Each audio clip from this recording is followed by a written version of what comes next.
मतलब परस्त बन जाओ।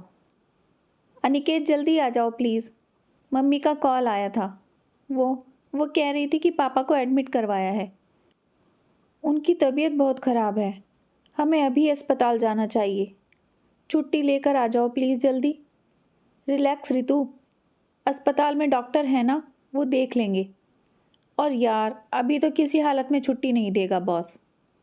याद है ना, 2 दिन पहले ही दीदी के बेटे के मुंडन के लिए छुट्टी ली थी। शाम को चलेंगे, वैसे भी आधा घंटा ही तो लगेगा। लेकिन अनिकेत, पापा इस हालत में हैं और मम्मी वहाँ अकेली हैं। कैसे वो अकेली सब कुछ संभाल पाएंगी? किस हालात से गुजर रही होंगी मेरी माँ। तुम भी बहुत जिद्दी हो यार। एक काम करो, कैब बुक कर लो और चली जाओ। मैं शाम को वहीं आ जाऊँगा। और हाँ, जाने से पहले माँ पापा का लंच बनाकर रख देना, नहीं तो फिर से घर में नाटक होने लगेगा। अनिकेत की बातों से कहीं भी नहीं लग रहा था कि उन्हें मेरे माँ पापा की जरा भी चिंता है। ऐसी हालत में कौन ऐसे मुंह मोड़ता है भला। मैं तो ससुराल में सबका ध्यान रखती हूँ। सास ससुर परिवार सबकी जिम्मेदारी मुझ पर ही तो थी, और मैं दिल से अपनी जिम्मेदारी पूरी भी करती थी। तो मैं भी तो यही उम्मीद करती थी ना कि अनिकेत भी मेरे मायके के लिए अपनी जिम्मेदारी पूरी तरीके से निभाए। लेकिन जैसे जैसे मैं जिम्मेदार बनती गई, वैसे वैसे अनिकेत गैर जिम्मेदार होने लगे। मैंने सोच लिया कि मैं तो जाऊंगी ही, अनिकेत आए या ना आए। मैंने कैब बुक किया और जल्दी जल्दी लंच बनाकर चली गई। वो 1.5 घंटे मुझ पर कैसे बीते, ये मेरे सिवा शायद ही कोई समझ पाए। हर पल पापा का चेहरा आंखों के सामने दिखाई दे रहा था, जैसे वो हंसकर मुझे अपने पास बुला रहे हों, और साथ ही माँ का रोता हुआ चेहरा दिखता, जो एक अनजाने डर का एहसास करा रहा था। घबराते घबराते, हिलते कँपकँपाते हाथों से सारे घर का काम निपटाकर मैं माँ के पास हॉस्पिटल जाने के लिए निकल गई। वहाँ जाकर देखा तो पापा खतरे से बाहर थे। बुखार बहुत ज़्यादा होने की वजह से उन्हें एडमिट कराना पड़ा था। माँ की सूजी आंखें उनकी हालत बयां करने के लिए काफ़ी थी। मुझे देखते ही माँ लिपट गई मुझसे और बोली, रितु पापा ठीक हैं अभी। डॉक्टर ने कहा है आज यहीं रखेंगे, डॉक्टर्स की देखरेख में होंगे तो ठीक रहेगा, और कल हम तुम्हारे पापा को घर ले जा सकेंगे। माँ सब ठीक हो जाएगा, आप टेंशन न लो। सुबह से आप यहीं बैठे हो, जाओ आप नहाकर कुछ खा पी लो, तब तक मैं यहाँ हूँ पापा के पास। बहुत मुश्किल से मैंने माँ को संभाला और ज़बरदस्ती घर भेजा। सोचा अनिकेत को बता दूं कि आज मैं यहीं रुकने का सोच रही हूँ। उनको यहीं बुला लूँगी और सास ससुर का खाना मम्मी के घर से बनाकर भिजवा दूँगी। हेलो अनिकेत। हाँ रितु बोलो। पापा ठीक हैं अभी, पर आज यहीं रहना पड़ेगा उन्हें अस्पताल में। तो सोच रही हूँ कि मैं यहीं रुक जाऊँ, और आप भी शाम को यहीं आ जाना, तो आपके साथ मैं। क्या मेरे साथ रितु? तुमने बिना पूछे ही फैसला कर लिया तो रहो वहीं, फिर बताने की क्या ज़रूरत है? तुम्हें तो परवाह है नहीं मेरे माँ बाप की, चाहे वो खाएं या ना खाएं। तुम बस अपने माँ बाप का ख्याल रखो बस। तुम हो ना वहाँ तो मेरी क्या ज़रूरत है? तुम अपने माँ बाप का ध्यान रखो और मैं घर जाकर अपने माँ बाप का ध्यान रखूँगा। रखो फ़ोन, और जैसे खुद अकेली गई हो वैसे ही खुद ही वापस भी आ जाना, समझी तुम? अनिकेत, पर सुनो तो। Hello hello. कॉल कट चुका था। मेरी तो समझ में ही नहीं आ रहा था कि ये सब था क्या आखिर। अनिकेत ने एक बार भी पापा को देखना नहीं चाहा। सिर्फ मेरे माँ बाप तुम्हारे माँ बाप करते रह गए। खाना देने वाली थी ना मैं, जिम्मेदारी का एहसास है मुझे, पर अनिकेत ने तो मेरे ससुराल वालों के लिए मेरा प्यार, मेरा तप झूठा साबित कर दिया। मुझे गैर जिम्मेदार ठहरा दिया। ठीक है, अब जो है सो है। मैं माँ के साथ ही रही उस दिन। अगले दिन पापा के डिस्चार्ज होने के बाद मैं वापस ससुराल नहीं गई। शाम को सास का कॉल आया कि पिता की सेवा हो गई हो तो पति सेवा पर भी ध्यान दे लो। रोज़ रोज़ मैं खाना नहीं बना सकती यहाँ, ये तुम्हारा काम है मेरा नहीं। अनिकेत को भेज रही हूँ, आ जाना साथ।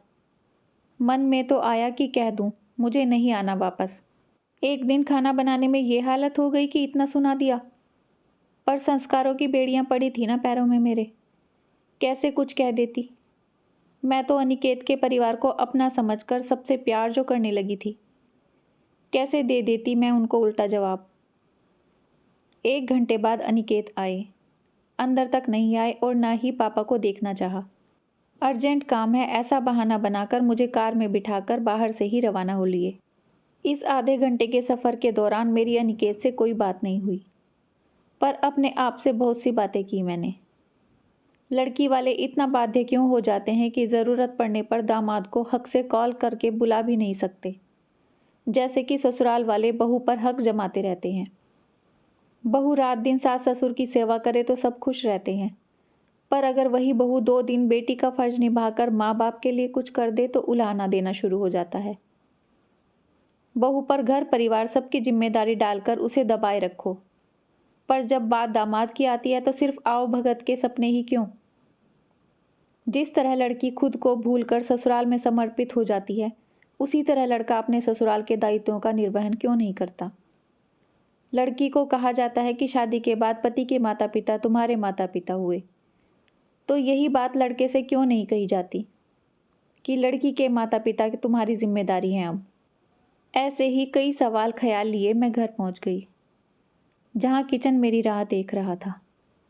डिनर का समय हो रहा था और सब टीवी के सामने मनोरंजन के मजे ले रहे थे। रास्ते भर मुझसे बात न करने वाले अनिकेत के मुंह में भी जबान आ गई कि लो माँ, ले आया तुम्हारी बहू को, अब आराम करो तुम। मेरे पैर खुद ही किचन की तरफ बढ़ने लगे। तभी अचानक से मैंने अपने कदमों का रुख बदल दिया और सीधे बेडरूम में जाकर बैठ गई। कुछ देर तक कोई हरकत न हुई तो अनिकेत किचन में गए। वहाँ मुझे न पाकर रूम में आए और तेज आवाज़ में कहा, तुम्हें यहाँ आराम करने के लिए लाया हूँ क्या? जाओ, जो काम है वो करो, यहाँ आराम न फरमाओ। अपने संस्कारों को अपने घर ही छोड़ आई थी मैं और निडर होकर कहा, कल रात से जगी हूँ, मेरी तबीयत ठीक नहीं लग रही है, मुझसे खाना नहीं बनेगा। अनिकेत ने चिल्लाते हुए कहा, तुम नहीं तो कौन बनाएगा? वही जिन्होंने कल बनाया था। सक्षम हैं वो, कल बना सकती थी तो आज भी बना सकती हैं। जाकर उनसे कह दो आपकी बना लें खाना, और हाँ, मैं सिर्फ 2 ही रोटी लूँगी। कहकर मैं चुपचाप आंखें बंद करके लेट गई। मुझे नहीं पता था कि आगे क्या होगा, पर मैं तैयार थी पूरी तरह से। अनिकेत चुपचाप कमरे के बाहर चले गए। थोड़ी देर बाद किचन से आवाज़ें आने लगी। कुछ देर रुककर मैं किचन में गई। सासू माँ गर्मा गर्म रोटियां बना रही थी। मैंने थाली उठाई तो सास ने ताना दिया, लगा देखती हूँ कैसे खाना लगाती है बिना सब्जी के। नाटक करवाना है ना तुझे? देख अब नाटक होगा। मैं सासू माँ की चाल समझ गई, पर बिना कुछ कहे हल्की सी मुस्कुराहट लिए मैंने 2 रोटियां थाली में रखी। उस पर नमक और घी लगाकर रोल बनाकर अपने कमरे में लेकर आ गई। खाकर पानी पीकर लेट गई। रात के सन्नाटे में घर में हो रहा शोर साफ साफ सुनाई दे रहा था। ये क्या, सूखी रोटी कौन खाएगा? एक वक्त खाना बनाने में तुम्हें इतनी तकलीफ हो रही है? हाँ, नहीं बनता मुझसे खाना। उस महारानी से कोई कुछ क्यों नहीं बोलता? खाकर सो रही है, सबका ठेका ले रखा है क्या मैंने? माँ कल बना सकती थी तो आज क्यों नहीं? कम से कम आलू ही भून देती, उससे ही खा लेते। तुम ही खाओ ये सूखी रोटी। थाली पटकने की आवाज़ आई तो मुझे एक घबराहट सी हुई मन में। तो दिल की धड़कनों को संभालता हुआ दिमाग बोला, सो जाओ रितु, सब मतलब परस्त हैं यहाँ। माना तुम्हारे संस्कार तुम्हें इजाज़त नहीं देते, पर समझाओ खुद को, और इनके साथ रहना है तो खुद भी मतलब परस्त बन जाओ। दोस्तों, कैसी लगी ये कहानी आपको? अपने विचार कमेंट्स में ज़रूर बताइए। अगर कहानी अच्छी लगी है तो लाइक शेयर सब्सक्राइब करना मत भूलिए।